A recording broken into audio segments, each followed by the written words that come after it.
अच्छा, तो ये सिंक्रोनस मोटर है। इस पर अगर आप देखें तो 3 वार्निंग्स आपको 3 फेज के कनेक्शन के लिए दी हुई हैं, जैसे इंडक्शन मोटर में आपके पास अवेलेबल थी। ये वाला सेक्शन बिल्कुल वैसा ही है जैसे आपका 3 फेज इंडक्शन मोटर में होता है। प्लस इसमें एडिशनल चीज़ क्या है कि एक एडिशनल आपको 2 टर्मिनल्स आपको दिए हुए हैं, ये डीसी के टर्मिनल्स दिए हुए हैं, और रोटर के ऊपर एक एडिशनल डीसी वार्निंग मौजूद है जिसका करंट हम कंट्रोल कर सकते हैं इस रियोस्टेट के थ्रू।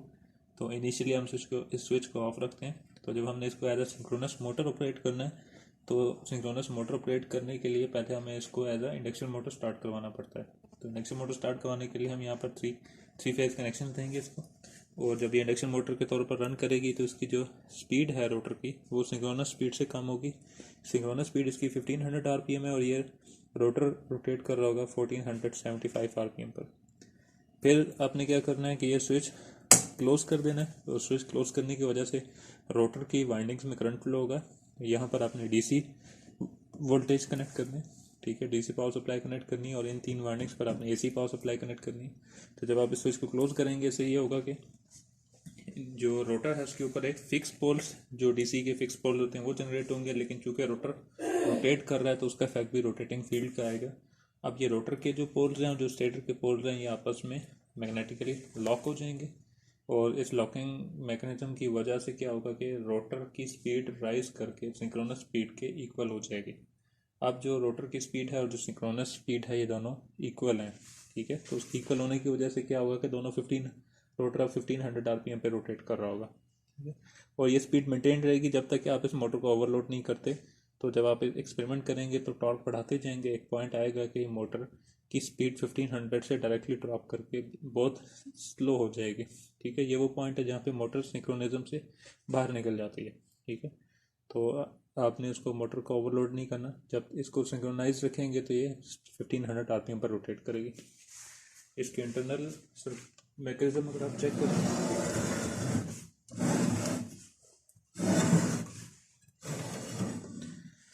तो ये 2 स्लिप रिंग्स दिए हुए हैं। डीसी मोटर में क्या होता है, स्प्लिट रिंग्स होते हैं, ठीक है। आपका एक रिंग होता है जो जिसमें कट्स लगे होते हैं, लेकिन सिंक्रोनस मोटर में आपको कंटिन्यूस डीसी सप्लाई चाहिए। तो आपने यहाँ पर क्या किया हुआ है, स्लिप रिंग्स यूज़ किए हुए हैं, इनमें कोई कट्स मौजूद नहीं है। मैं आपको करीब से दिखा देता हूँ। तो ये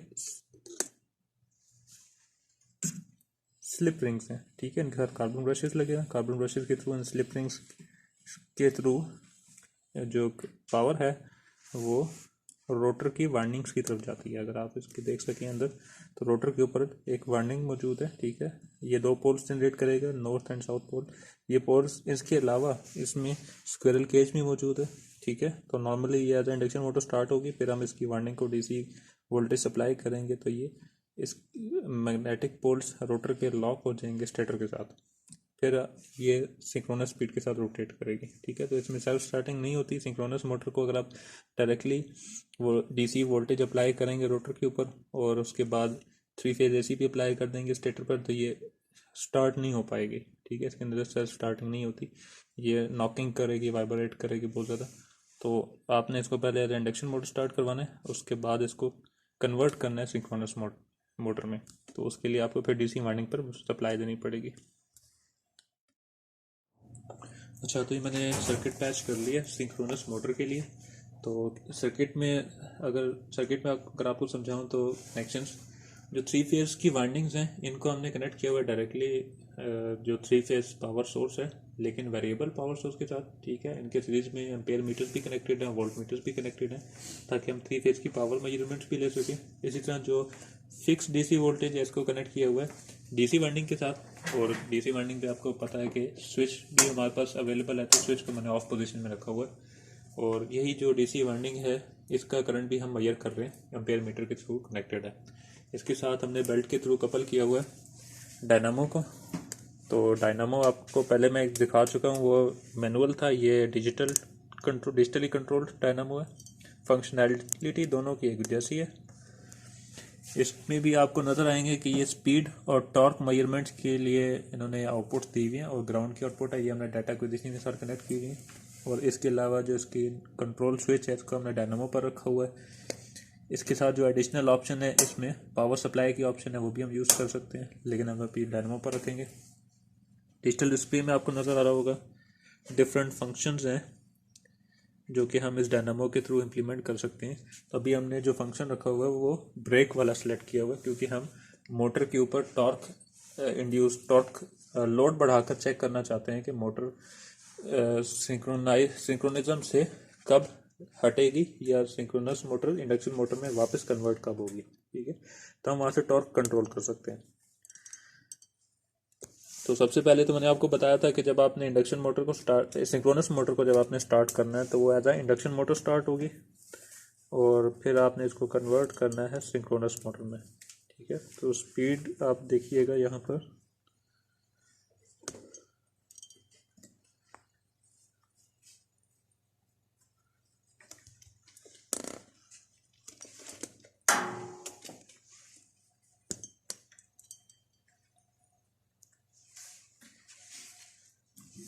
डीसी पावर सप्लाई का मैंने जो सिंक्रोनस मोटर पर स्विच है वो मैंने ऑफ रखा हुआ है, और 3 फेज पावर सप्लाई मैं ऑन कर रहा हूँ, जो कि पहले इंडक्शन मोटर के लिए हम यूज़ करेंगे।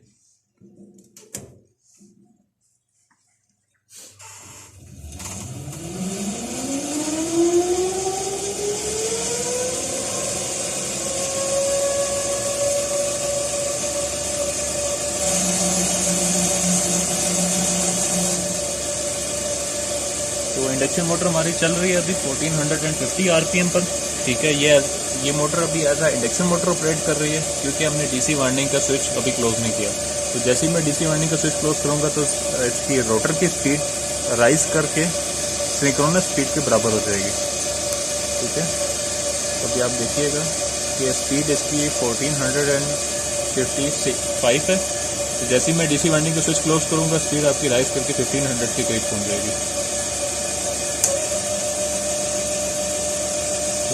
तो ये ऑलमोस्ट 1500 स्पीड होगी। ये इसलिए है कि अब रोटर की स्पीड और मैग्नेटिक फील्ड की रोटेटिंग स्पीड ये दोनों अब आपस में सिंक्रोनाइज हो गए हैं। रोटर मैग्नेटिकली लॉक्ड है स्टेटर की मैग्नेटिक फील्ड के साथ। ठीक है, तो अब ये रोटर भी उसी स्पीड से रोटेट करेगा जिस स्पीड से आपकी मैग्नेटिक फील्ड रोटेट कर रही है। तो अब सिंक्रोनस मोटर का फ़ायदा क्या है, हम इंडक्शन मोटर को कन्वर्ट क्यों कर रहे हैं सिंक्रोनस मोटर में, वो मैं अभी आपको दिखा देता हूँ। अगर मैं स्विच को ऑफ करूँगा तो स्पीड आपकी वापस डिक्रीज करके नॉमिनल स्पीड पर आ जाएगी। अब फ़ायदा क्या है सिंक्रोनस मोटर का, मैंने ये फंक्शन सेलेक्ट किया हुआ है ब्रेक का। मैं इसको स्टार्ट कर रहा हूँ, तो मैंने टॉर्क को यहाँ मिनिमम पर रखा हुआ है। तो अभी आपको नजर आएगा कि ये मैकेनिकल पावर है जो कि कंज्यूम हो रही है, और ये वो टॉर्क है जो कि कंज्यूम हो रहा है फ्रिक्शन के लॉसेस को ओवरकम करने के लिए। तो अगर मैं इसको 0 पर लाना चाहूँ तो मैंने आपको बताया था कि करेक्टेड और नॉट करेक्टेड का फंक्शनैलिटी मैंने आपको बताई थी। अब ये यहाँ पर दिखा रहा है NC। ठीक है, NC का मतलब है नॉट करेक्टेड। अब मैं जब इसको स्टार्ट करूँगा फंक्शन को तो टॉर्क आपको नजर आएगा 0 न्यूटन मीटर की। अब हम फ्रिक्शन के लॉसेस को कवर नहीं कर रहे, उनको हम कंसिडरेशन में नहीं ला रहे। तो अगर मैं इस फंक्शन के बटन को दोबारा प्रेस किए रखूँ तो ये करेक्टेड मोड में चला जाएगा, और फिर हमें यह दिखाएगा कि फ्रिक्शन के लॉसेस भी आ रहे हैं बीच में। ठीक है, तो हम इसको इसी तरह देख लेते हैं। मैंने ये डीसी का स्विच ऑफ रखा हुआ है, तो ये भी एज इंडक्शन मोटर बिहेव कर रही है। तो मैं टॉर्क बढ़ाता हूँ, फिर बिहेवियर चेक करते हैं उसका।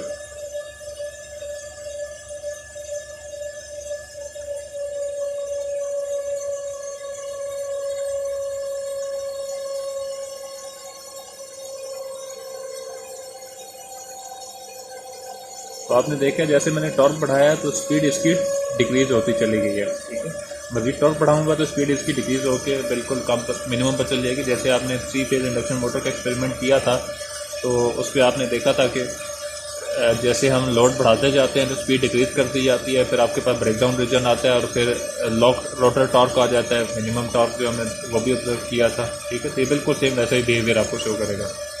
लेकिन अगर मैं इसको सिंक्रोनस में कन्वर्ट करूँ फिर क्या होता है वो देखिएगा। ठीक है, ये सिंक्रोनस में कन्वर्ट हो गई है और फंक्शन स्टार्ट है। मैं टॉर्क को बढ़ा रहा हूँ। अब टॉर्क की अमाउंट देखिएगा और स्पीड को देखिएगा।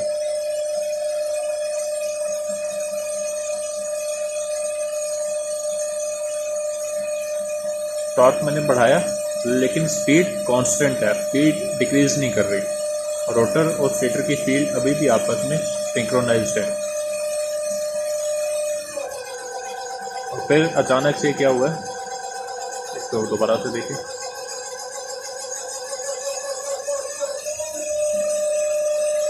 जैसे ही आप मोटर को ओवरलोड करेंगे तो मोटर का जो सिंक्रोनिज्म है वो ख़त्म हो जाएगा। मींस के रोटर की स्पीड और स्टेटर की मैग्नेटिक फील्ड की स्पीड, ये दोनों आपस में जो मैग्नेटिकली लॉक्ड हैं, ये लॉकिंग ख़त्म हो जाएगी। फिर आपका स्टेटर लैग करने लग जाएगा, स्टेटर की स्पीड रोटर लैग करने लगेगा और रोटर की स्पीड कम हो जाएगी।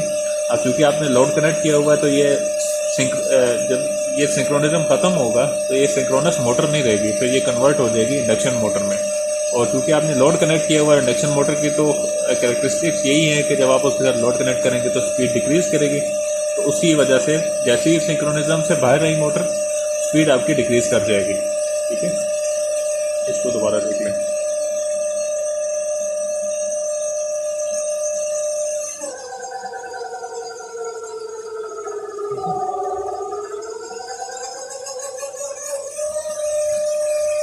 अच्छा, जब आप इसकी लोड वापस रिड्यूस करेंगे तो स्पीड आपकी वापस सिंक्रोनस स्पीड पर आ जाएगी। ठीक है।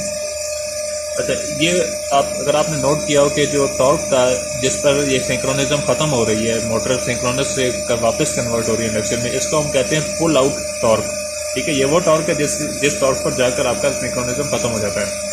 अब अगर मैं डीसी वाइंडिंग जो कि रोटर के ऊपर है, इसकी एक्साइटेशन स्ट्रांग कर दूं, मीन्स कि जो डीसी का इलेक्ट्रोमैग्नेट है इसका करंट बढ़ा दूं, तो फ्लक्स ज़्यादा स्ट्रांग जनरेट होगा, मैग्नेटिक लॉकिंग और ज़्यादा स्ट्रांग होगी, तो फिर आपका जो पुल आउट टॉर्क है वो ज़्यादा आपको मिलेगा। ठीक है, दोबारा मैं आपको पहले मिनिमम करंट रख के दिखा देता हूँ पुल आउट टॉर्क कितना है। आप आहिस्ता आहिस्ता से टॉर्क बढ़ाते जाएं, आपको पता चल जाएगा पुल आउट टॉर्क जिस पर सिंक्रोनिज्म खत्म होगा।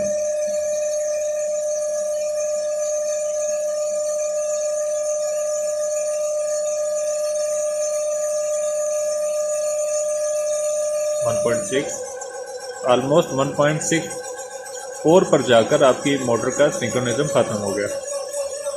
ठीक है, अब यही चीज़ दोबारा रिपीट करते हैं। टॉर्क को मिनिमम पे रखा, एक्साइटेशन बढ़ा दिया मैंने, एक्साइटेशन का करंट मैंने इंक्रीज कर दिया, पहले 0.2 था, अब मैंने इसको ऑलमोस्ट 0.38 पर कर दिया। अब इलेक्ट्रोमैग्नेट स्ट्रांग हो गया। अब अगर आप टॉर्क को इंक्रीज करें तो फिर देखिएगा पुल आउट टॉर्क कितना आएगा।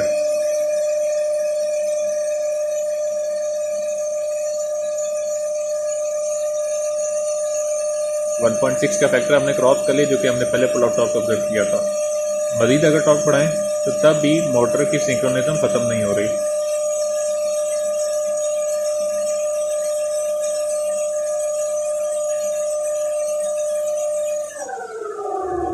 ऑलमोस्ट 2.1 न्यूटन मीटर का टॉर्क जिस पर जाकर आपकी मोटर की सिंक्रोनिज्म खत्म हो जाता है। ठीक है, इसका मतलब यह है कि जितना इलेक्ट्रोमैग्नेट आप स्ट्रांग करते जाएंगे, जितना इलेक्ट्रोमैग्नेट आप स्ट्रांग यूज़ करेंगे, उतनी ही ज़्यादा आपको पुल आउट टॉर्क मिलेगा, क्योंकि उतनी ही ज़्यादा स्ट्रांग मैग्नेटिक लॉकिंग होगी आपकी रोटर और स्टेटर की।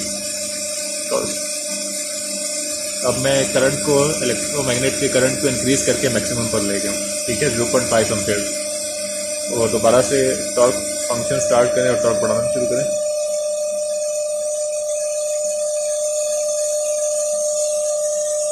तो 2.1 का मार्क फैक्टर भी हमने क्रॉस कर लिया। और अगर मज़ीद टॉर्क बढ़ाएं तो ये अभी भी सिंक्रोनिज्म, तो भी आपने देखा सिंक्रोनिज्म से कहाँ पर जाकर हटा था। यहाँ इसको दोबारा करके देखते हैं।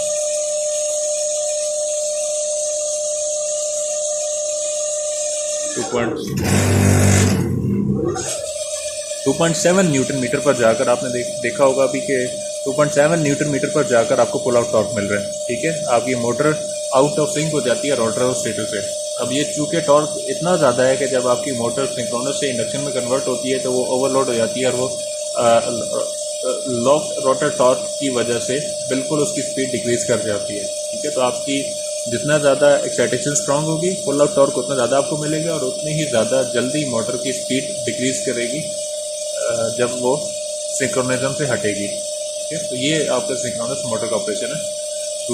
दूसरा सिंक्रोनस मोटर का ऑपरेशन ये है कि सिंक्रोनस मोटर को हम as a power factor correction के लिए भी यूज़ करते हैं कि आप सिंक्रोनस मोटर को किसी भी और इक्विपमेंट के जिसका आप पावर फैक्टर इंप्रूव करना चाहते हैं उसके पैरेलल में कनेक्ट कर दें, तो आप इसकी एक्साइटेशन करंट को कंट्रोल करके, जो कि रोटर की डीसी वाइंडिंग का करंट है, उसको कंट्रोल करके पावर फैक्टर को कंट्रोल कर सकते हैं। मींस कि आप इसकी रेक्टिव पावर के फ्लो को कंट्रोल कर सकते हैं कि या तो ये रेक्टिव पावर कंज्यूम कर रही होगी या फिर ये रेक्टिव पावर सप्लाई कर रही होगी। तो या तो ये लीडिंग पावर फैक्टर में काम कर रही होगी या फिर ये लैगिंग पावर फैक्टर में काम कर रही होगी। इसको हम कहते हैं कि ओवर एक्साइटेशन या अंडर एक्साइटेशन। ठीक है, तो इससे ये होगा कि इसकी वजह से जो इसके साथ कनेक्टेड इक्विपमेंट है उसका पावर फैक्टर इंप्रूव कर सकते हैं आप। इसीलिए इसका दूसरा नाम कंडेंसर भी है। इसको अक्सर लोग कंडेंसर के नाम से भी बुलाते हैं सिंक्रोनस मोटर को। मैं आपको मीटरिंग विंडो पर ले जाता हूँ।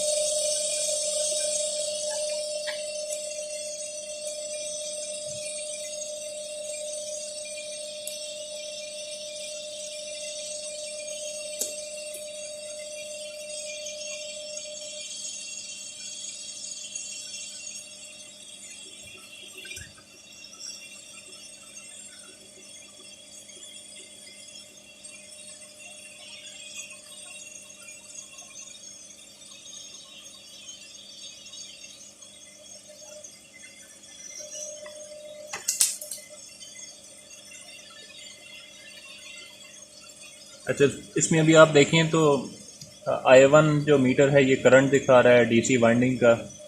E2, E3, E4 मीटर हैं जो कि 3 फेज सप्लाई की वोल्टेजेस दिखा रहे हैं। इसी तरह I1, I2, I3 और ये 3 पावर के मीटर्स हैं जो कि 3 फेज सप्लाई की रियल पावर दिखा रहे हैं। और ये वाले जो 3 मीटर हैं ये 3 फेज सप्लाई की रेक्टिव पावर दिखा रहे हैं। तो अभी आप देखें रेक्टिव पावर आपकी कंज्यूम हो रही है और इसी तरह यहाँ पर ये मीटर टॉर्क और स्पीड दिखा रहा है। तो रेक्टिव पावर आपकी अभी कंज्यूम हो रही है। ठीक है, 11.9 वार और 6.7 वार। ठीक है, रेक्टिव पावर आपकी कंज्यूम हो रही है। अब अगर मैं इसकी एक्साइटेशन करंट बढ़ाता हूँ, जैसे I1 को इंक्रीज करूँगा, तो फिर आप देखिएगा कि रेक्टिव पावर पे क्या इफेक्ट होता है। रेक्टिव पावर अभी पॉजिटिव डायरेक्शन में है और मैंने एक्साइटेशन करंट को बढ़ाया तो रेक्टिव पावर अब नेगेटिव डायरेक्शन में चले गई है। ठीक है, ये ओवर एक्साइटेशन में मोटर अब काम कर रही है। I1 करंट आपका इंक्रीज हो गया 0.5 एम्पेयर्स पर चला गया। ठीक है, पहले ये काम था करंट 0.2 पर था। तो अगर मैं करंट वापस डिक्रीज करूं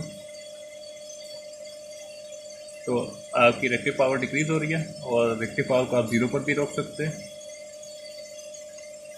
अगर इसकी रेक्टिव पावर 0 है तो उस वक्त ये सिर्फ और सिर्फ रियल पावर कंज्यूम कर रही है। इसका मतलब है कि ये as a unity power factor पर काम कर रही है। ठीक है, एज अ रेजिस्टिव लोड काम कर रही है। ठीक है, अगर मैं करंट को मज़ीद कम करूंगा तो फिर आप देखेंगे रेक्टिव पावर पॉजिटिव डायरेक्शन में चली जाएगी।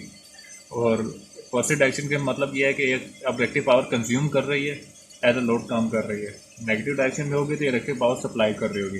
तो लीडिंग और लैगिंग का कॉन्सेप्ट इसमें आ जाएगा। और ओवर एक्साइटेशन और अंडर एक्साइटेशन में आप इस मोटर को कंट्रोल कर सकते हैं, इसके पावर फैक्टर को। इसकी वजह से जो भी इसके साथ पैरेलल में कनेक्टेड होगी चीज़, आप उसका पावर फैक्टर कंट्रोल कर सकते हैं। ठीक है, तो ये सिंक्रोनस मोटर है। ये आपकी जितनी टोटल 5.1 और 5.2 जो टॉपिक है मैनुअल के, ये मैंने वो कवर कर दिए हैं। ये टॉपिक्स आपके थ्योरी के में आपने नहीं पढ़े, लेकिन ये इंपॉर्टेंट टॉपिक्स है तो मैंने कवर कर दिए और ये ज़रूरी है सिंक्रोनस जनरेटर को समझने के लिए। तो नेक्स्ट जो हम लैब करेंगे सिंक्रोनस जनरेटर की, उससे पहले आपको ये टॉपिक समझ आ चुके होंगे तो सिंक्रोनस जनरेटर समझना आपके लिए इजी होगा। ठीक है, तो नेक्स्ट लैब में हम फिर सिंक्रोनस जनरेटर की तरफ शिफ्ट होंगे।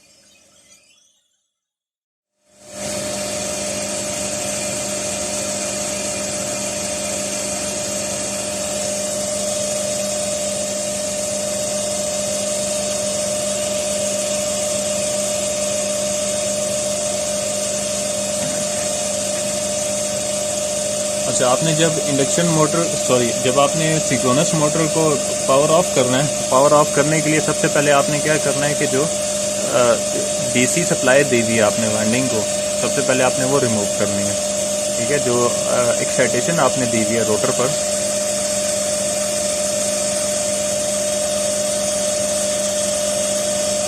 जो एक्साइटेशन आपने रोटर पर प्रोवाइड की हुई है, पहले आप उसका स्विच ऑफ करें तो ये सिंक्रोनस से कन्वर्ट हो जाएगी इंडक्शन में। और उसके बाद आप फिर वोल्टेज को रिड्यूस करें ताकि ये स्लो डाउन होके स्टेशनरी हालत में आ जाए। ठीक है, इन केस अगर आप स्विच ऑन कर दें पहले से और उसके बाद 3 फेज सप्लाई ऑन करें तो फिर क्या होगा देखिएगा। अभी मोटर स्टार्ट नहीं हो पाएगी और बहुत ज़्यादा करंट ड्रॉ करेगी पावर सप्लाई से। ठीक है, तो क्योंकि आपका जो रोटर है वो स्टेशनरी हालत में है, इसको स्टेशनरी हालत से रोटेशनल हालत में लेकर आने के लिए बहुत ज़्यादा पावर चाहिए। ठीक है, और अगर आप इसको ड्यूरिंग रोटेशन कन्वर्ट करेंगे इंडक्शन से सिंक्रोनस में तो फिर ये इजीली कन्वर्ट हो जाएगी। ठीक है, जैसे अभी हम इसको स्विच को ऑफ करें, कन्वर्ट अभी भी हो जाएगी, चल पड़ेगी अगर आप ज़्यादा वोल्टेज अप्लाई करेंगे तो। लेकिन ये तरीका जो है ये ठीक नहीं है। अगर आपका लोड कनेक्टेड है तो फिर तो सिंक्रोनस मोटर बिल्कुल भी स्टार्ट नहीं हो पाएगी। अभी लोड नहीं कनेक्टेड कोई, तो इस वजह से ये स्टार्ट हो गई है। ठीक है, तो जो प्रॉपर तरीका वो ये है कि आप स्विच को ऑफ रखें, इसको एज इंडक्शन मोटर स्टार्ट करें। जब ये अपने नॉमिनल आरपीएम पर आ जाएगी तो फिर ये आप स्विच क्लोज करेंगे तो ये कन्वर्ट हो जाएगी इंडक्शन मोटर से सिंक्रोनस मोटर में। ठीक है, तो ये प्रॉपर इसका तरीका है। और फिर जब ऑफ करना है तो स्विच को ऑफ करें और 3 फेज सप्लाई को 0 पर ले जाएं।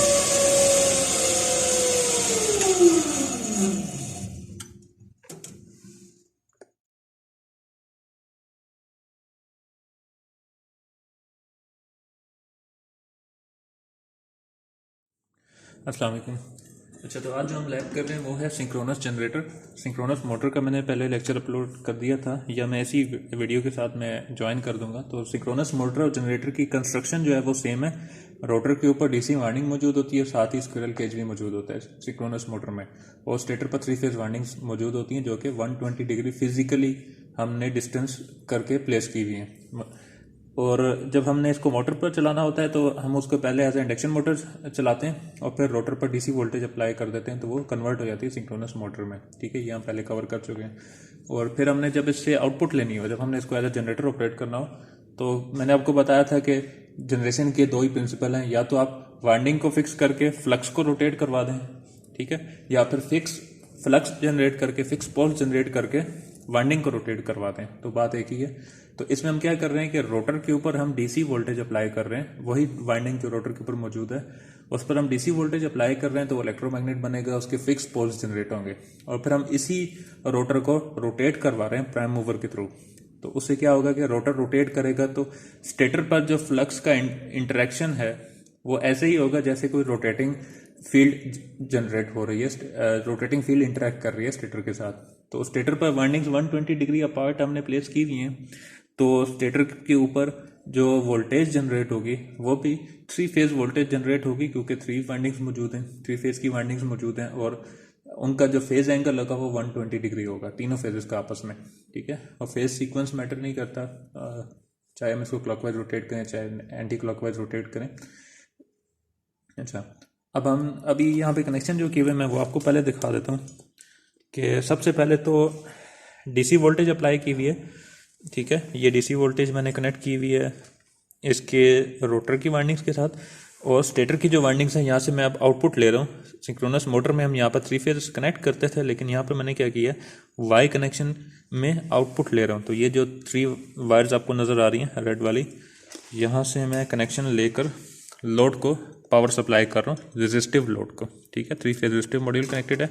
तो जो 3 फेज कनेक्शन सिंक्रोनस जनरेटर के आउटपुट पर आ रहे हैं, इनको एम्पेयर मीटर से गुजार कर 3 फेज लोड के साथ कनेक्ट किया हुआ है। ठीक है, तो 3 फेज लोड का एक पॉइंट कॉमन करके वापस मैंने जनरेटर की कॉमन पॉइंट के साथ कनेक्ट कर दिया। ठीक है, इसी तरह हम 3 फेज जो वोल्टेज है वो भी मेजर कर रहे हैं E2, E3, E4 पर, और I1 मीटर के थ्रू हम मेजर कर रहे हैं डीसी करंट जो कि रोटर की तरफ फ्लो कर रहा है। इसके साथ साथ हम सिंक्रोनाइजेशन भी देखेंगे कि हमने सिंक्रोनाइज करना हो अपने जनरेटर को वापडा के साथ, तो फिर हम वो कैसे करेंगे। ये भी सिंक्रोनस जनरेटर की लैब एक नेक्स्ट लैब है, ये हम दोनों टास्क इकट्ठे करेंगे। तो पहले मैं आपको ये सिंक्रोनस जनरेटर चला कर दिखा देता हूँ। ठीक है, ये प्राइम मूवर है, इसके फंक्शनैलिटीज़ मैं पहले आपको दिखा चुका हूँ। तो स्क्रीन पर मैं आपको डायरेक्ट मीटर्स दिखाता हूँ।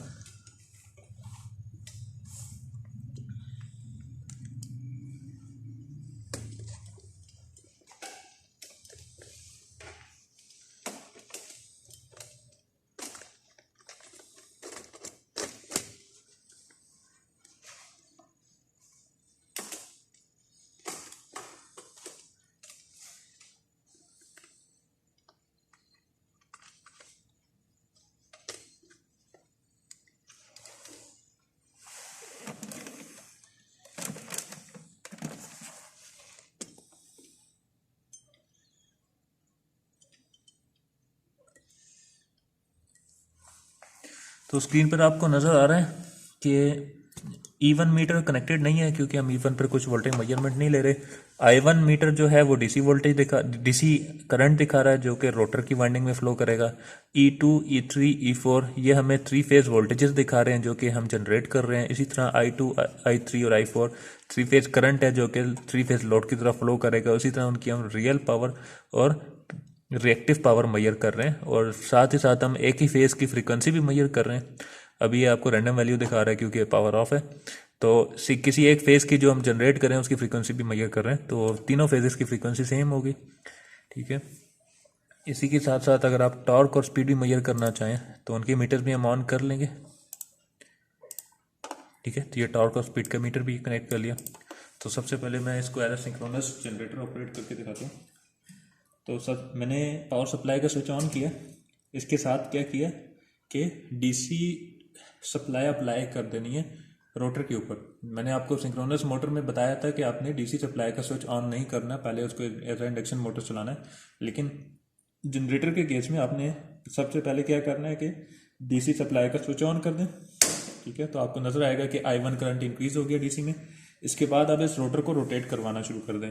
तो अब प्राइम मूवर के थ्रू मैं इसको रोटेट करवाऊंगा तो आपको नज़र आएगा कि E2, E3, E4 में वोल्टेजेस जनरेट हो रहे हैं। अब ये जो वोल्टेज का मैग्नीट्यूड है और जो फ्रीक्वेंसी है ये दोनों डायरेक्टली प्रोपोर्शनल हैं स्पीड ऑफ रोटेशन के। ठीक है, वोल्टेज का एम्पलीट्यूड डायरेक्टली प्रोपोर्शनल है रोटेशनल स्पीड के, फ्रीक्वेंसी भी प्रोपोर्शनल है रोटेशनल स्पीड के, और इसके अलावा जो एक्साइटेशन करंट है जो कि हम रोटर पे करंट फ्लो करवा रहे हैं उसकी भी डायरेक्टली प्रोपोर्शनल है। मीन्स कि अगर हम स्पीड को फिक्स कर दें और एक्साइटेशन करंट को बढ़ाना शुरू कर दें तो उससे क्या होगा कि हमारी वोल्टेज का एम्पलीट्यूड बढ़ेगा। ये भी अभी हम करके देखते हैं। तो सबसे पहले मैं स्पीड बढ़ा रहा हूँ, तो आप देखिएगा वोल्टेज हम इसको अपनी मर्जी की वोल्टेज और अपनी मर्जी की फ्रीक्वेंसी पर एडजस्ट कर सकते हैं। तो फ्रीक्वेंसी भी आप देखिए, फ्रीक्वेंसी भी इंक्रीज कर रही है, साथ साथ वोल्टेज का एम्पलीट्यूड भी इंक्रीज कर रहा है और आरपीएम तो इंक्रीज कर ही रहे हैं।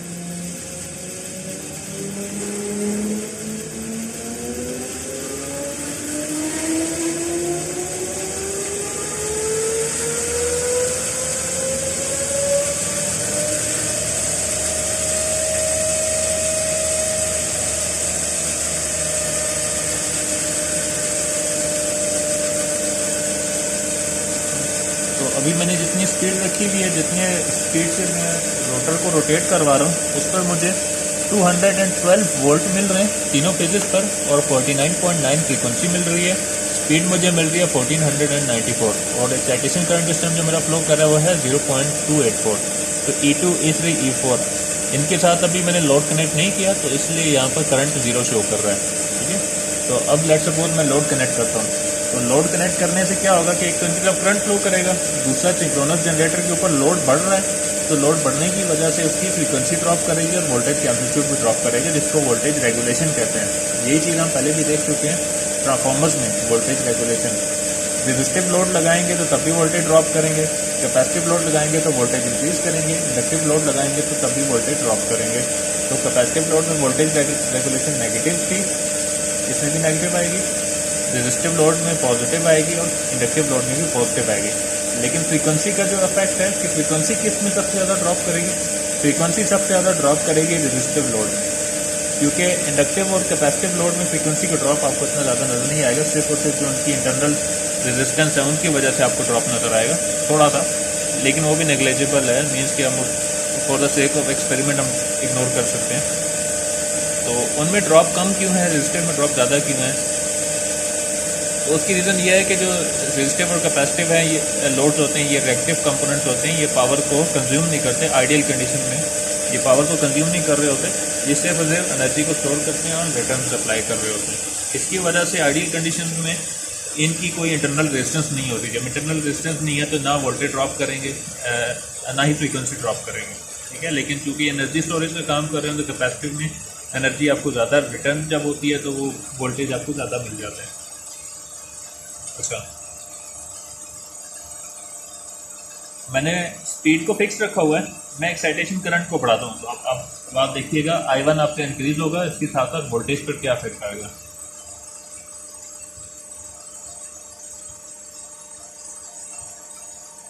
आपने देखा जितना एक्साइटेशन करंट ज़्यादा फ्लो करेगा वोल्टेज का एम्पलीट्यूड उतना ज़्यादा हो जाएगा, लेकिन फ्रीक्वेंसी पे कोई फ़र्क नहीं पड़ रहा। इसका मतलब है कि एक्साइटेशन करंट इंक्रीज करने से फ्रीक्वेंसी पर कोई इफेक्ट नहीं होगा, फ्रीक्वेंसी इंडिपेंडेंट है एक्साइटेशन करंट के। और इसी तरह एम्पलीट्यूड जो है वो डायरेक्टली प्रोपोर्शनल है एक्साइटेशन करंट के। आपने ग्राफ प्लॉट करने हैं अपने एक्सपेरिमेंट के दौरान और उसमें कर्व बनानी है, तो एक्साइटेशन करंट को आप थोड़ा थोड़ा इंक्रीज करते जाएंगे, उसके अगेंस्ट वोल्टेज इंक्रीज करेंगे तो ऑलमोस्ट लीनियर ग्राफ आपको मिलेगा। लेकिन एक टाइम ऐसा भी आएगा कि जब आप एक्साइटेशन करंट को बहुत ज़्यादा बढ़ा रहे हैं तो ग्राफ लीनियर से डेविएट करना शुरू हो जाएगा। उस पॉइंट पर क्योंकि आपका जो वाइंडिंग है स्टेटर की वो सैचुरेट होने लग जाएगी। जब वाइंडिंग सैचुरेट होगी तो लीनियर रिलेशन आपको नहीं मिलेगा, वो डेविएशन हो जाएगी, वो स्ट्रेट लाइन की तरफ कन्वर्ट होना शुरू हो जाएगा। बिल्कुल वैसा ही है जैसे हमने ट्रांसफार्मर में भी किया था। ठीक है, तो ये आपने देख लिया एक्साइटेशन करंट का relation with respect to frequency and amplitude. इसी तरह अगर मैं स्पीड को डिक्रीज या इंक्रीज करता हूँ तो फिर क्या होगा, आप देखिए स्पीड को मैंने डिक्रीज किया तो वोल्टेज का एम्पलीट्यूड भी डिक्रीज हो गया, साथ साथ फ्रीक्वेंसी का एम्पलीट्यूड भी डिक्रीज हो गया। ठीक है, तो स्पीड के दोनों डायरेक्टली प्रोपोर्शनल है और एक्साइटेशन करंट के सिर्फ और सिर्फ वोल्टेज का एम्पलीट्यूड डायरेक्टली प्रोपोर्शनल है। मैं दोबारा से स्पीड बढ़ा देता हूँ।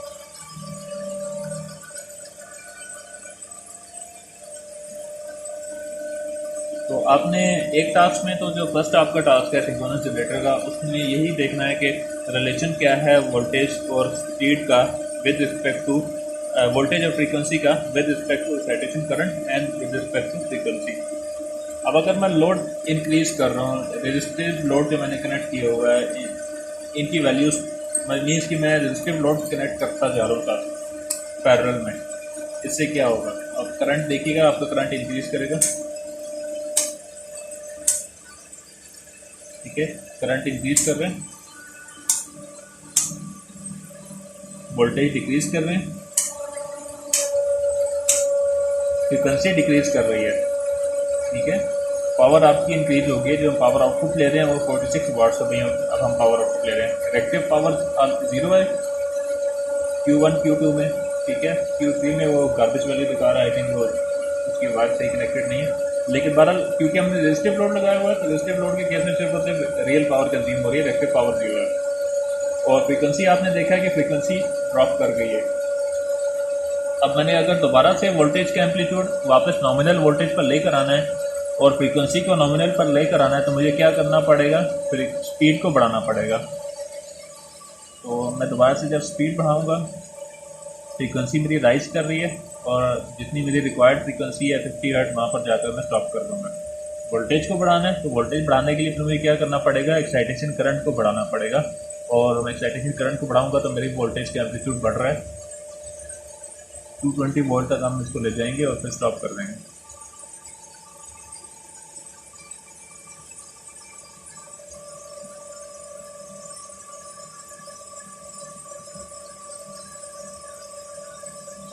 ठीक है, अब आपने अगर गौर किया तो हमें अब ज़्यादा पावर प्रोवाइड करनी पड़ रही है सिंक्रोनस जनरेटर को, क्योंकि हमने आउटपुट पावर ज़्यादा लेनी शुरू कर दी है। जितनी ज़्यादा हमें आउटपुट पावर हम लेना चाहते हैं उतनी ही ज़्यादा इनपुट पावर जनरेटर को ज़्यादा करनी पड़ेगी। मीन्स के प्राइम मूवर फिर ज़्यादा पावर सप्लाई करेगा जनरेटर को। ठीक है, तो ये एक लूप में चलता है सारा निज़ाम कि सेंसर वगैरह लगे हुए होते हैं। सेंसर क्या करते हैं कि डिटेक्ट कर रहे होते हैं कि फ्रीक्वेंसी क्या है, वोल्टेज का एम्पलीट्यूड क्या है, पावर कितनी आउटपुट फ्लो कर रही है, करंट कितना फ्लो कर रहा है। तो उन सेंसर्स के थ्रू प्राइम मूवर की पावर को कंट्रोल किया जाता है।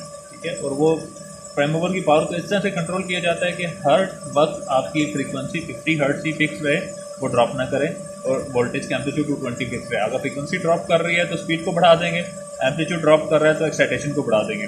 फिर अगर इस पोजीशन मैंने इसको दोबारा से अपने नॉमिनल वैल्यूज पर लेकर लोड को डिस्कनेक्ट करूं तो क्या होगा, आप देखें मैंने लोड डिस्कनेक्ट किया तो स्पीड बढ़ती जा रही है।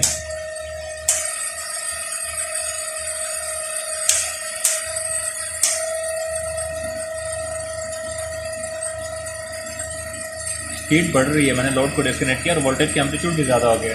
अब दोबारा मुझे क्या करना पड़ेगा कि जो प्राइम मूवर की पावर है उसको रिड्यूस करना पड़ेगा ताकि मैं स्पीड को कंट्रोल करूं, और साथ ही साथ मैं क्या करूं कि एक्साइटेशन करंट को भी कंट्रोल करूँ। तो स्पीड को कंट्रोल करूँगा तो फ्रीक्वेंसी को देखूँगा मैं, स्पीड इतनी ज़्यादा रिड्यूस की कि मेरी नॉमिनल फ्रीक्वेंसी अचीव हो जाए, और इसी तरह एक्साइटेशन करंट को इतना रिमूव किया कि मेरे नॉमिनल वोल्टेज मुझे मिल जाए।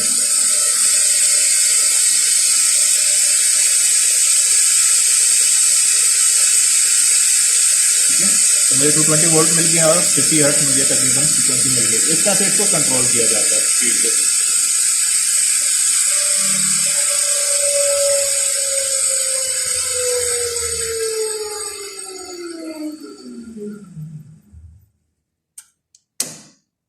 तो ये आपका सिंक्रोनस जनरेटर है।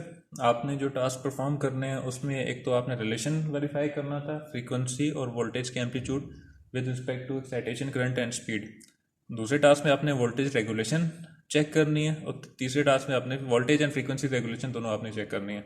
तो वोल्टेज रेगुलेशन में आप देखेंगे कि capacitive load, resistive load, inductive load, तीनों लोड्स के केस में किस में वोल्टेज रेगुलेशन पॉजिटिव मिल रही है, किस में नेगेटिव मिल रही है। No load operation, full load operation जो हम ट्रांसफार्मर्स में कर चुके हैं पहले। ठीक है, एग्जैक्टली वही चीज़ आपको यहाँ पर मिलेगी। ठीक है, और इसी तरह आपने वो सैचुरेशन वाला ग्राफ भी आपको देखने को मिलेगा जब आप एक्साइटेशन करंट का इफेक्ट देखेंगे वोल्टेज के एम्पलीट्यूड पे। तो आपको वही लीनियरली वोल्टेज राइज कर रही है, फिर वो डेविएट करके स्ट्रेट लाइन को फॉलो करना शुरू कर दिया उसने, और वो सैचुरेट हो रहा है, उसकी जो कॉइल है वो सैचुरेट हो रही है। ठीक है, तो ये आपका सिंक्रोनस जनरेटर था। जो नेक्स्ट टास्क है वो है सिंक्रोनाइजेशन। हम करना ये चाह रहे हैं कि हमने पहले सिंक्रोनस जनरेटर बनाया, क्योंकि फील्ड में मल्टीपल सिंक्रोनस जनरेटर्स लगे हुए होंगे जो कि पैरेलल में काम कर रहे हैं। तो जब वो पैरेलल में ऑपरेट कर रहे हैं तो उन तीनों जनरेटर्स, मल्टीपल जनरेटर्स की फ्रीक्वेंसी, एम्पलीट्यूड और फेज, ये तीनों चीज़ें क्या होनी चाहिए, इक्वल होनी चाहिए, ताकि ऐसा ना हो कि कोई एक जनरेटर ज़्यादा पावर सप्लाई कर रहा हो, दूसरा जनरेटर पावर कंज्यूम करना शुरू कर दे, वो एज अ लोड काम करना शुरू कर दे फर्स्ट जनरेटर के ऊपर। ठीक है, जैसे हम अभी सिंक्रोनाइज करेंगे हमारे जनरेटर को वापडा के साथ, तो ऐसा ना हो कि हमारा जनरेटर वापडा से पावर कंज्यूम करना शुरू कर दे, पावर इनपुट लेना शुरू कर दे। इसने तो पावर सप्लाई करनी है वापडा को। ठीक है, तो ये चीज़ें हमें करनी पड़ती हैं, इनको हमें सिंक्रोनाइज करना पड़ता है। स्पेशल इक्विपमेंट्स आते हैं, लेकिन हम यहाँ पे मैनुअली करेंगे सिंक्रोनाइजिंग मॉड्यूल के थ्रू। एलईडी बल्ब का मेथड है, हम एलईडी बल्ब के थ्रू सिंक्रोनाइज करते हैं। फ्रीक्वेंसी को अगर हमने देखना है तो सिंक्रोस्कोप एक इक्विपमेंट होता है, उसके थ्रू हम फ्रीक्वेंसी को देखते हैं। एलईडी बल्ब के थ्रू हम फ्रीक्वेंसी के एम्पलीट्यूड तो नहीं देख सकते, लेकिन रफली एम्पलीट्यूड्स को बराबर कर सकते हैं। अभी हम करेंगे तो आपको अंदाजा हो जाएगा। ठीक है, और जो मैंने आपको बताया था कि सिंक्रोनस जनरेटर की जो प्राइम मूवर है उसकी पावर को कंट्रोल किया जाता है, तो उसके लिए स्पेशल सर्किट्स डिज़ाइन किए जाते हैं जिनको गवर्नर कहा जाता है। तो गवर्नर का काम ये होता है कि एक्साइटेशन करंट और स्पीड को कंट्रोल करे। अब प्राइम मूवर तो बेसिकली यूँ समझ लें कि जो आपकी जो पानी के थ्रू बिजली पैदा हो रही है, तो पानी का जो इनलेट फ्लो है वही आपका प्राइम मूवर है। तो उसके इनलेट फ्लो को कंट्रोल किया जाता है ताकि जनरेटर जो है खास आरपीएम पे चले, और एक्साइटेशन करंट को कंट्रोल किया जाता है ताकि एक खास वोल्टेज के मैग्नीट्यूड मिले। ठीक है, जो नेक्स्ट टास्क है वो फिर मैं अभी आपको दिखा देता हूँ, जो है सिंक्रोनाइजेशन ऑफ सिंक्रोनस जनरेटर। अस्सलाम वालेकुम। अच्छा, तो मैंने ये सिंक्रोनस जनरेटर की सिंक्रोनाइजेशन का जो एक्सपेरिमेंट है वो मैंने पास किया हुआ है। ये बिल्कुल बाकी चीज़ें तो बिल्कुल वैसे ही हैं। सिंक्रोनस जनरेटर कनेक्ट किया हुआ है, ठीक है, डीसी सप्लाई दी हुई है रोटर पर, और साथ में जो 3 फेज स्टेटर की वाइंडिंग्स है वहाँ से आउटपुट ले रहे हैं, और जो आउटपुट ली हुई है उसको एम्पेयर मीटर से गुजार के, पहले हमने क्या किया हुआ था जब हमने सिंक्रोनस जनरेटर का एक्सपेरिमेंट किया था तो रेजिस्टिव लोड के साथ आउटपुट को कनेक्ट किया हुआ था। तो अभी क्या किया है कि रेजिस्टिव लोड्स को बाईपास कर दिया, रेजिस्टिव लोड्स के तमाम स्विचेस ऑफ हैं, और जो 3 फेज आउटपुट है इसको कनेक्ट कर दिया सिंक्रोनाइजेशन मॉड्यूल के साथ। तो ये सिंक्रोनाइजेशन मॉड्यूल है, कुछ भी नहीं है, सिर्फ और सिर्फ 3 एलईडीज लगी हुई हैं और एक स्विच प्रोवाइड किया हुआ है, साथ में एक ब्रेकर लगा हुआ है सर्किट को ओपन करवाने के लिए इन केस के अगर कोई शॉर्ट सर्किट होता है।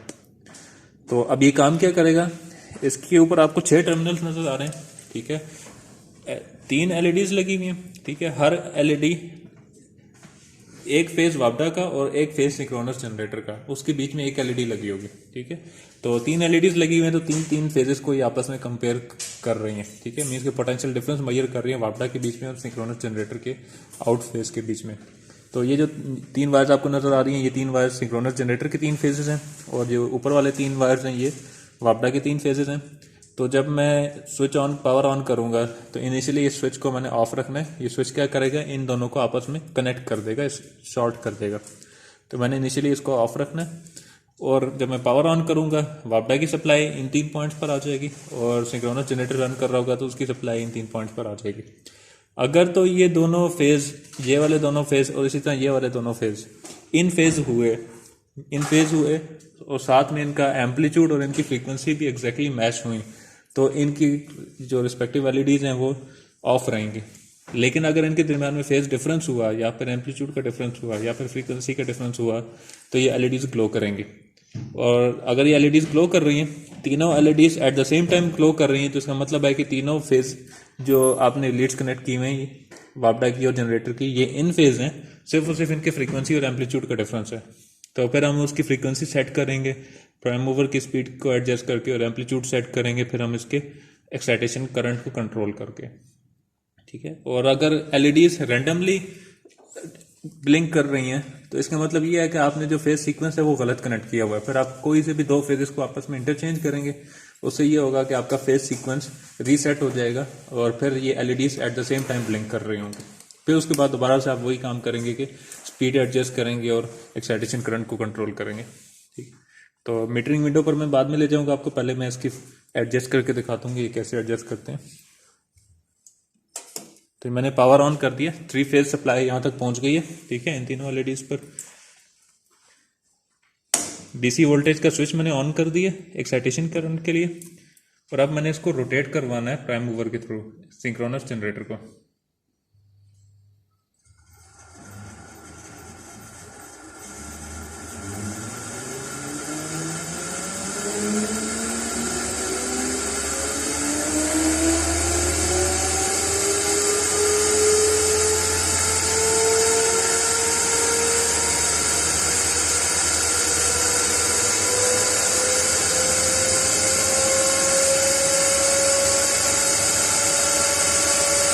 तब आप देख रहे हैं कि ये एलईडीज तीनों इकट्ठी ब्लिंक नहीं कर रही हैं, एट द सेम टाइम तीनों एलईडीज ऑन नहीं हो रही हैं, अलग अलग टाइमिंग्स पर ऑन हो रही हैं।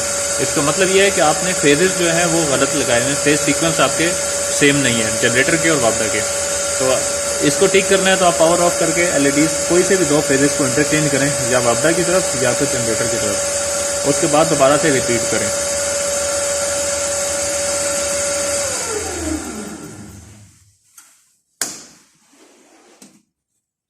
मैं वापडा की 2 फेजेस इंटरचेंज कर देता हूँ। सपोज कि मैं 1 और 2 को इंटरचेंज कर रहा हूँ।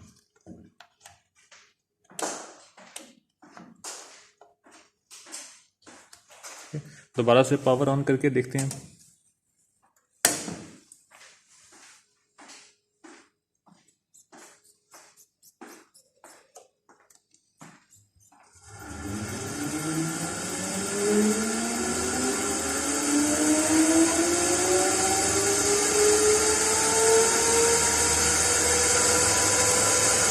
तो अब तीनों एलईडीज इकट्ठे एक साथ ब्लिंक कर रही हैं। अब हमने करना ये है कि एक्साइटेशन करंट को और स्पीड को कंट्रोल करके इनकी एलईडीज की ब्लिंकिंग को कंट्रोल करना है कि एलईडीज की ब्लिंकिंग बिल्कुल बंद हो जानी चाहिए, ठीक है। अगर तो ये ब्लिंक कर रही हैं या मामूली लाइट के साथ भी जल रही हैं तो इसका मतलब ये है कि कुछ ना कुछ पोटेंशियल डिफरेंस एग्जिस्ट कर रहा है, ठीक है। तो ज़्यादा चांस यही है, या पोटेंशियल डिफरेंस एग्जिस्ट कर रहा है तो या तो सिंक्रोनस जनरेटर के वोल्टेज ज़्यादा होंगे या फिर वापडा के वोल्टेज ज़्यादा होंगे, ठीक है। तो आपने एडजस्ट इस तरह से करना है कि एलईडीज बिल्कुल ऑफ हो जाएं। तो इसका तरीका ये, आसान तरीका ये है कि ब्लिंकिंग करने का वजह ये है कि जो फ्रीक्वेंसी है उसमें डिफरेंस आ रहा है और ब्लिंकिंग का जो लाइट है, जो उसका एम्पलीट्यूड है लाइट का, वो ये इंडिकेट कर रहा है कि पोटेंशियल डिफरेंस जो है वो ज़्यादा है। तो आप वो एक्साइटेशन से कंट्रोल कर सकते हैं। तो मैं स्पीड को एडजस्ट कर रहा हूँ अभी।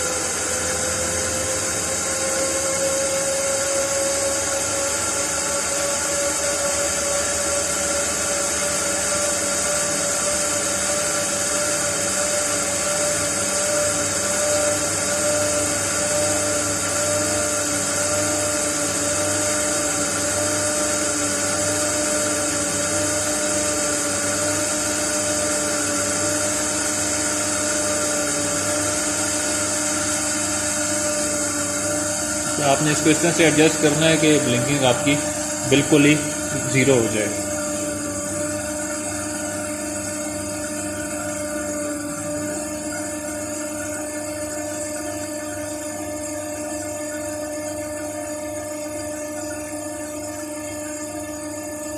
अब अगर आपको नज़र आ रहा हो तो मैं फोकस कर देता हूँ।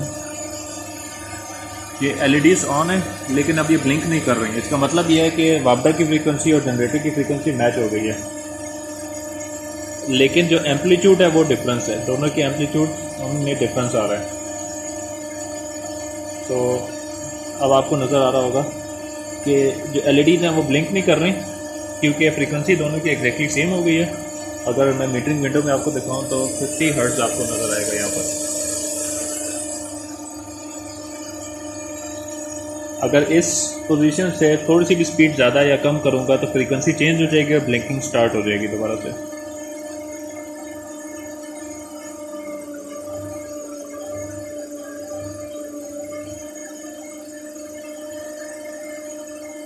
तो जैसे ये अभी ऑन है तो एक्साइटेशन को चेंज करें या फ्रीक्वेंसी को चेंज करें।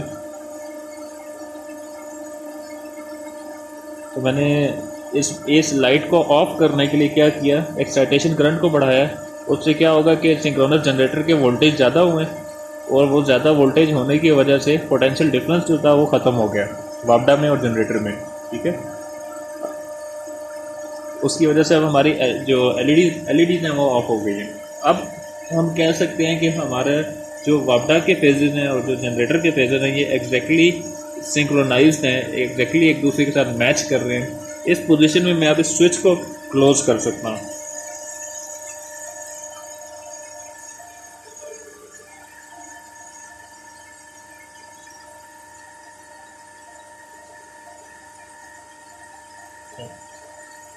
एक्साइटेशन करंट हमारा थोड़ा ज़्यादा हो गया तो एक्साइटेशन करंट कम करके मैं उसको फ्रीक्वेंसी के थ्रू एडजस्ट करने की कोशिश करता हूँ।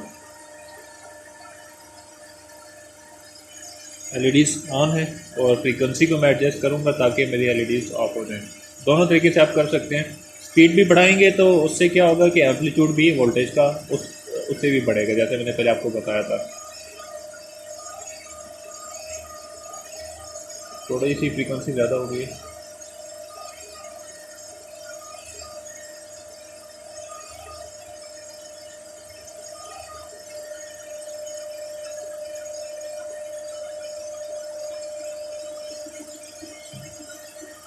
अब जब आपको ये फिक्स लाइट्स मिल रही हैं तो इसका मतलब ये है कि सिर्फ और सिर्फ पोटेंशियल डिफरेंस का फ़र्क है, फ्रीक्वेंसी मैच हुई हुई है। तो फ्रीक्वेंसी में थोड़ा बहुत एडजस्ट करके आप इन लाइट्स को ऑफ कर सकते हैं या फिर एक्साइटेशन करंट को थोड़ा बहुत एडजस्ट करके भी ऑफ कर सकते हैं।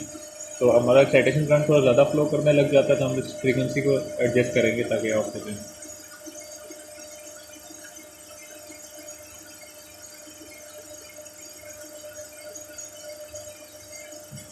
तो इस टाइम पर हमारी जो एलईडीज़ हैं वो एग्जैक्टली बिल्कुल थोड़ा सा कुछ ज़्यादा हो गया।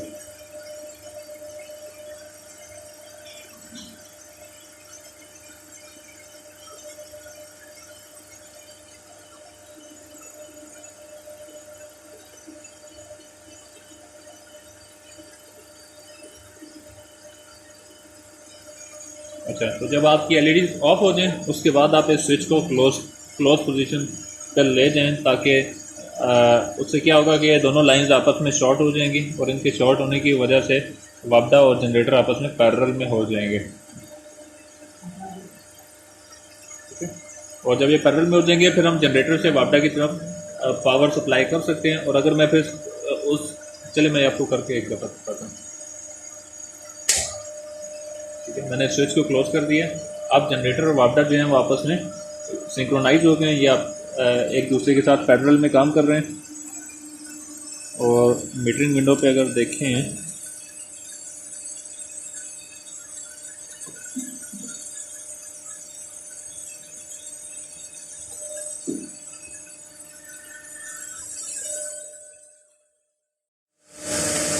पे अब आपको नज़र आ रहा है कि वोल्टेज कितने आ रहे हैं। E2, E3, E4 पर वोल्टेज कितने आ रहा है, करंट कितना फ्लो कर रहा है। थोड़ा सा करंट फ्लो कर रहा है और पावर कितनी कंज्यूम हो रही है, रियल पावर, रिएक्टिव पावर, साथ में फ्रीक्वेंसी भी नज़र आ रही है। तो जब भी आपने सिंक्रोनाइज़ करना है तो फ्रीक्वेंसी आपको थोड़ी सी ज़्यादा रखनी पड़ेगी। जो वापडा की फ्रीक्वेंसी है उससे थोड़ी सी ज़्यादा फ्रीक्वेंसी आपको रखनी पड़ेगी क्योंकि जब वो सिंक्रोनाइज होगा उस इंस्टेंट पे ये थोड़ी सी फ्रीक्वेंसी ड्रॉप करेगा। ये बिल्कुल ऐसी है जैसे हम मोटर के साथ लोड कनेक्ट करते हैं तो मोटर की स्पीड ड्रॉप कर जाती है। तो इसी तरह जो प्राइम मूवर है उसकी स्पीड ड्रॉप करेगी तो ऑटोमेटिकली फ्रीक्वेंसी ड्रॉप करके नॉमिनल वैल्यू पर आ जाएगी और फिर फ्रीक्वेंसी लॉक हो जाएगी। अब मैं जितनी मर्जी स्पीड बढ़ाऊँ फ्रीक्वेंसी चेंज नहीं होगी। अब देखिएगा मैं स्पीड को बढ़ा रहा हूँ प्राइम मूवर की, लेकिन फ्रीक्वेंसी लॉक पोजीशन में है। और आप देखें तो करंट आपका बढ़ता जा रहा है और पावर आपकी बढ़ती जा रही है। क्यों? क्योंकि हम प्राइम मूवर की अब पावर को बढ़ा रहे हैं, लेकिन प्राइम मूवर की पावर बढ़ाने से क्या हो रहा है, रियल पावर जो डिलीवर हो रही है वापडा को वो बढ़ रही है, प्राइम मूवर की स्पीड नहीं बढ़ रही है। हमने प्राइम मूवर को ओवरलोड कर दिया।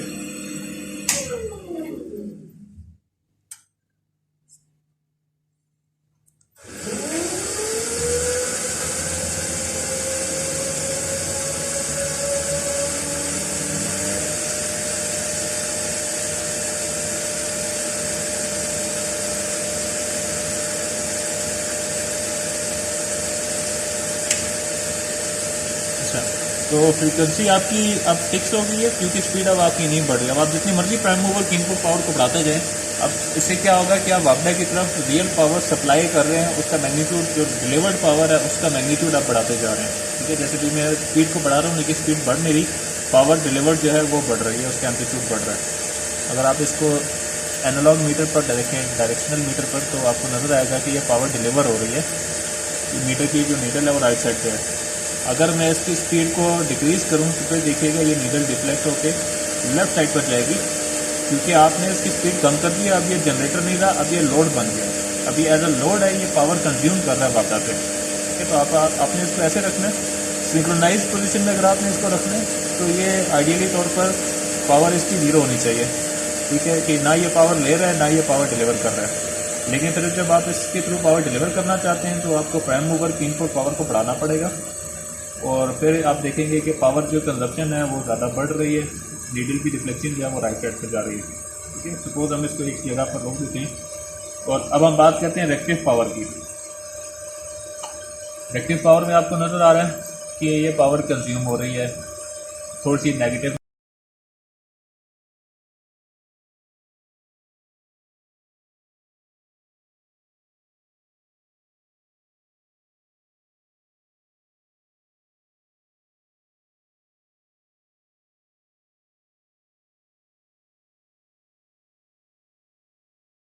रिड्यूस हो रही है।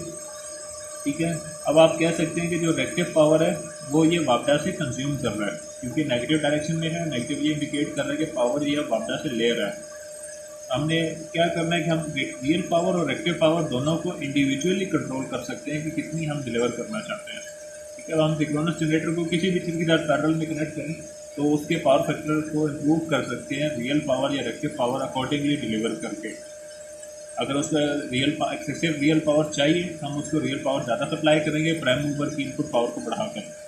अगर उसको रेक्टिव पावर ज़्यादा चाहिए तो फिर हम प्राइम मूवर की पावर को कांस्टेंट कर देंगे और एक्साइटेशन करंट को बढ़ाएंगे ताकि उसको रेक्टिव पावर मिले। ठीक है, तो हम उसके पावर फैक्टर को कंट्रोल कर सकते हैं। पैरेलल में जो भी इसके साथ जनरेटर लगा कनेक्टेड होगा उसके पावर को कंट्रोल कर सकते हैं। लेकिन एक चीज़ ध्यान में रहे कि चाहे मैं एक्साइटेशन करंट को बढ़ा रहा हूँ, चाहे मैं स्पीड को बढ़ाने की कोशिश कर रहा हूँ, ना ही आपकी वोल्टेज की एम्पलीट्यूड बढ़ेगा ना ही आपकी फ्रीक्वेंसी बढ़ेगी, क्योंकि अब ये इन सिंक आ गए हैं जो वापडा की फ्रीक्वेंसी है और जो वापडा की वोल्टेज है उनके अकॉर्डिंग। अगर ये इन सिंक नहीं होंगे तो फिर क्या होगा, इन सिंक नहीं होंगे तब तो पावर डिलीवर नहीं हो पाएगी, फिर तो ऑरिजिनली हो जाएगा, शॉर्ट सर्किट जनरेट हो जाएंगे। तो जब ये इन सिंक आ गए हैं तो आप जब एक्साइटेशन करंट को बढ़ाएंगे तो आप रेक्टिव पावर को डिलीवर या कंज्यूम कंट्रोल कर सकते हैं, और जब आप प्राइम मूवर की पावर को बढ़ाएंगे तो उसके थ्रू आप रियल पावर को डिलीवर कर सकते हैं। ठीक है, तो ये एक्सपेरिमेंट है आपका सिंक्रोनाइजेशन का। अगर इन केस आप सिंक्रोनाइजेशन कर रहे हैं और सिंक्रोनाइजेशन के दौरान आपने फेज सीक्वेंस गलत था आपका और आपने सिंक्रोनाइजिंग मॉड्यूल के थ्रू उसका स्विच क्लोज कर दिया, तो फिर क्या होगा, मैक्सिमम पोटेंशियल डिफरेंस उस टाइम पर अकर हो रहा था वापडा के और जनरेटर के फेज के बीच में। तो मैक्सिमम पोटेंशियल डिफरेंस का मतलब यह है कि दो फेज टू फेज वोल्टेज के बीच में जो वोल्टेजेस हैं वो √3 टाइम्स ज़्यादा वोल्टेज थे। तो डायरेक्टली जब आपने क्लोज किया तो वो शॉर्ट सर्किट जनरेट होगा। आपका जो जनरेट वापडा को कोई इफेक्ट नहीं होगा, क्योंकि वापडा जो है वो बहुत बड़ा सोर्स है, उसको हम इन्फिनिट सोर्स कहते हैं या इन्फिनिट बस बार कहते हैं। लेकिन जो आपका जनरेटर है वो डैमेज हो जाएगा। ठीक है, तो जब भी आप सिंक्रोनाइजेशन कर रहे हो सिंक्रोनाइजेशन के दौरान आपने ये कोशिश करनी है कि हमेशा जो फेज सीक्वेंस है वो भी सेम हो, जो एम्पलीट्यूड है और जो फ्रीक्वेंसी है वो भी सेम हो। एक मेथड तो ये है जो बल्ब के थ्रू हम इसको सिंक्रोनाइज कर रहे हैं। दूसरा मेथड क्या होता है कि हम सिंक्रोस्कोप यूज़ करें। सिंक्रोस्कोप क्या बता कर उसका क्या काम है, वो हमें फ्रीक्वेंसी बता रही होती है कि फ्रीक्वेंसी के थ्रू हम वापडा की और सिंक्रोनस जनरेटर की दोनों की फ्रीक्वेंसी को मैच कर रहे होते हैं। अब जिस जगह पर उनकी फ्रीक्वेंसी मैच हो जाएगी उस जगह पर फिर हम जाकर उसको लॉक कर देंगे, सिंक्रोनाइज का स्विच क्लोज कर देंगे। तो ये आपका सिंक्रोनस जनरेटर का एक्सपेरिमेंट था।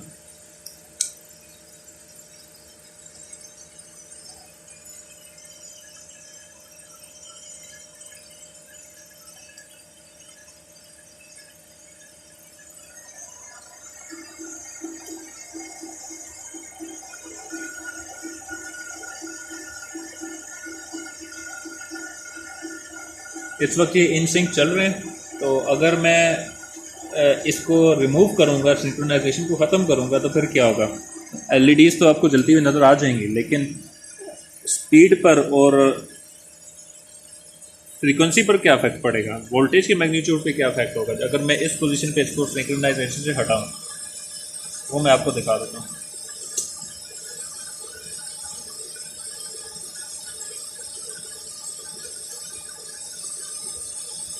मैं आपको थोड़ी पावर बढ़ाकर दिखा देता हूँ। सपोज कि इस टाइम पर ये 37 वाट्स ऑफ रियल पावर ये डिलीवर कर रहा है। स्पीड इसकी सिंक्रोनाइज्ड है वापडा के साथ 1513 आरपीएम पर ये चल रहा है। फ्रीक्वेंसी इसकी सिंक्रोनाइज्ड है तो 50.5 हर्ट्ज पर ये चल रही है। वोल्टेज का मैग्नीट्यूड है 242। मैं इसके सिंक्रोनाइजिंग मॉड्यूल से स्विच को ओपन कर रहा हूँ ताकि ये डिस्कनेक्ट हो जाए वापडा के साथ। फिर आप देखिएगा कि क्या सिचुएशन होगी। जैसे ही आपने डिस्कनेक्ट किया, स्पीड अगर आप देखिए तो स्पीड आपकी थोड़ी सी बढ़ गई है, वोल्टेज का मैग्नीट्यूड थोड़ा सा कम हो गया। स्पीड आपकी क्यों बढ़ी है, क्योंकि आपने मैग्नीट्यूड बढ़ाया हुआ था। प्राइम मूवर को पावर ज़्यादा दी हुई थी, लेकिन वो पावर जो प्राइम मूवर की इनपुट पावर है वो रियल पावर में कन्वर्ट होकर वापडा को जा रही थी। अब वो सारी की सारी पावर यूज़ हो रही है प्राइम मूवर को रोटेट करने के लिए, तो उसकी स्पीड बढ़ गई है। और एक्साइटेशन करंट हमने पहले ज़्यादा किया हुआ था, सॉरी एक्साइटेशन करंट हमने कम रखा हुआ है, लेकिन जो वापडा के मैग्नीट्यूड वोल्टेज हैं वो ज़्यादा हैं। तो उसकी वजह से क्या हुआ कि वोल्टेज क्योंकि लॉक हो गए थे, तो लॉक होने की वजह से आपको ज़्यादा वोल्टेज यहाँ पर शो हो रहे थे। अब क्या हुआ है कि जब मैंने एक्साइटेशन करंट मेरा कम है, वे 220 वोल्ट मेरे हैं, लेकिन सिंक्रोनाइजिंग के टाइम पर वो वोल्टेज ज़्यादा ही थे। ठीक है, उस टाइम मैंने उसको ज़्यादा रखा था। ये अभी आपको दिखाने के लिए मैंने उसको कम किया है। तो जब मैंने इसको डिस्कनेक्ट किया तो फ़ौरन से वोल्टेज ड्रॉप कर गए। तो वोल्टेज ड्रॉप इसीलिए हुए कि पहले जो वापडा की वोल्टेज थी उन्होंने कंट्रोल किया हुआ था कि आउटपुट वोल्टेज कितने होने चाहिए। अब वो वापडा से डिस्कनेक्ट हो गया, तो जितने आपका एक्साइटेशन करंट था, जितना स्ट्रॉन्ग आपका इलेक्ट्रोमैग्नेट बना हुआ था, उसके अकॉर्डिंग आपको वोल्टेज मिल रहे हैं। इस पोजीशन पर अगर मैं दोबारा से इसको सिंक्रोनाइज करूँगा तो फिर मुझे वोल्टेज दोबारा बढ़ाने पड़ेंगे। और अगर मैं यहाँ पर एलईडीज़ का स्टेटस दिखाऊँ तो ये भी ब्लिंक कर रही हैं। ये ब्लिंक इसलिए कर रही हैं क्योंकि फ्रीक्वेंसी आपकी अब चेंज हो गई है। फ्रीक्वेंसी आपकी 52.8 हर्ट्ज चल रही है इस पर, और जो वोल्टेज है उनमें भी डिफरेंस आ गया। ठीक है, तो इन चीज़ों का आपने ख्याल रखना होता है जब भी आप सिंक्रोनाइजिंग कर रहे हो वापडा के बीच में और जनरेटर के बीच में।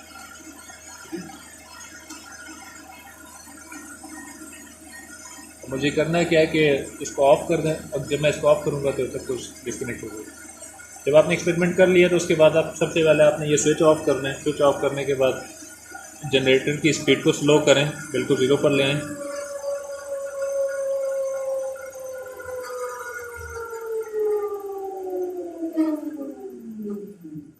ठीक है, जनरेटर को हमने पावर ऑफ कर दिया है।